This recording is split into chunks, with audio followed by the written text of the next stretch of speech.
Okay, so we can't leave Parshas Eikev, besides the laning. I don't know if you noticed, but the laning of these Parshias and something about Eikev that, besides being melodious and exciting, Chazal say it's actually based on the idea that Moshe Rabbeinu, it's really a different bechina. It's much more down. It's much more connected to us. If you notice the laning and all of Sefer Dvarim, but especially this week's Parsha that we just laned, there are some psukim that are, I call them the fundamental psukim, and one that really stands out more than anything, in my humble opinion, probably the most important question and answer in the entire Torah, and that is Ma Hashem shel meimach kim li'iras Hashem alekecha.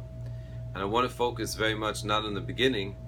The first step is, like I said, is you got to ask the question, and this question is asked. I remember many years ago, it's probably going back already 12 years ago, where I went to Rav Noach Warnberg, Zichrono Livracha, and I remember, I was in yeshiva already for quite a while, and I remember that he turned to me and he said, "So, you know what you're living for?" And it was like the first time almost I ever had that question, and it was like so off. I was caught off guard. What am I living for? And he was already so trained. I mean, this is Eisha Torah, and this is the most basic question. And you would think a guy in yeshiva, and I remember after he even taught it to me, I went back to yeshiva, and I went back in Muncie. I used to do trainings, and I would go to Hasidic houses, ladies, men. I would do kvutzes, probably at least 1,000, and I would ask the question, and it was mind-boggling that almost rarely did I get the response right away. What do you mean? We're here for pleasure. The Rebbeinu Shem loves us. He created us letoivlach, which is the answer to these, by the way, these psukim. It says Mashem Shem, and then it gives you a list, but then in the last two words, letoivlach, and the Ramban Mamish nails it and hits it, a home run. He says, make sure you get it. The Ramban says, and I remember I used to hear of Noach Warnberg, we say the psukim from what the Ramban says. Ramban says from Iyov, he says, Im tzadakta matiten loy. When you do something righteous, do you think you gave something to God? Now this, I used to hear all the time. Noach used to say, when you go to someone that's not from and you speak about tefillin or you speak about tzitzis, so the standard response used to be, for sure, do you think God cares if I put on a black box?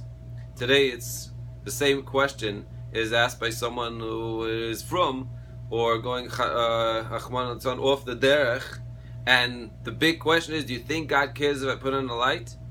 Do you think God cares if I put on tzitzis, if I light candles? So I remember Noach Weinberger's response was so him. He used to say, dumbbell. Who do you think taught you that? You're coming up with a big question. Who do you think we taught you that? Judaism teaches that it makes nothing. The Rebbeinu doesn't need to go to less therapy now because I put on tefillin. Meaning to say, it's such an incredible mistake. But this is it's not enough taught. I remember when I used to come back, I was like, does everyone know this? And I discovered America. Baruch Hashem, at the same time, I remember that Bilfavi Mishkan Evne came out. There was a sefer, which is also a very, very important sefer. And Rabbi Sheif has now a book about this also. So there's more and more, even though I think probably, I assume that everyone knows this, but I see all the time. You ask someone, why are you doing this? Rarely do they say, what do you mean I'm doing this? Because Rebbeinu Shem said, he's minatoiv v'darko shatov le'itav. This is a Ramchal. A person has to live with this information. It's so clear now. Yes, there's a lot of kashas, so it's difficult, and there's a reason for that too, and we have to put in effort. It's a long shear.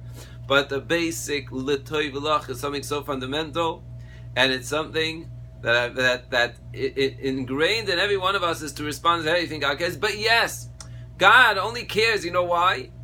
Because if we don't do it, He's not going to be able to give us the toiv. But not because it makes a difference to Him.